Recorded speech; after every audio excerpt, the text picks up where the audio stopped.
WSL and Women's Championship undergo rebrand for 2022-23 and beyond.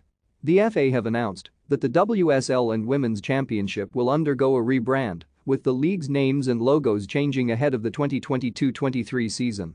The WSL's full name had previously been the Barclays FA Women's Super League, while the championship had been known as the FA Women's Championship.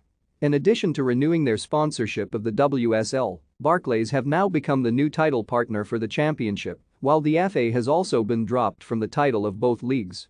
From the 2022-23 season, the WSL will be known as the Barclays Women's Super League (BWSL), and the championship will become the Barclays Women's Championship (BWC). This represents the continued long-term strategy for the leagues to be under new ownership in the future, with this process ongoing.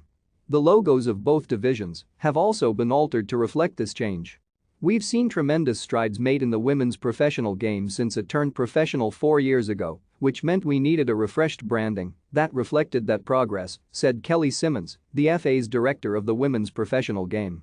The 2021-22 campaign was a watershed one for women's football in England thanks to the landmark broadcast deal with Sky Sports and the BBC, which came into effect at the beginning of the season.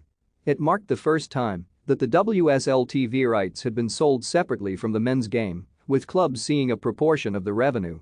As a result, the WSL enjoyed a substantial increase in exposure, with viewing hours increasing from 8.83 meters in 2020-21 season to 34.048 meters in 2021-22.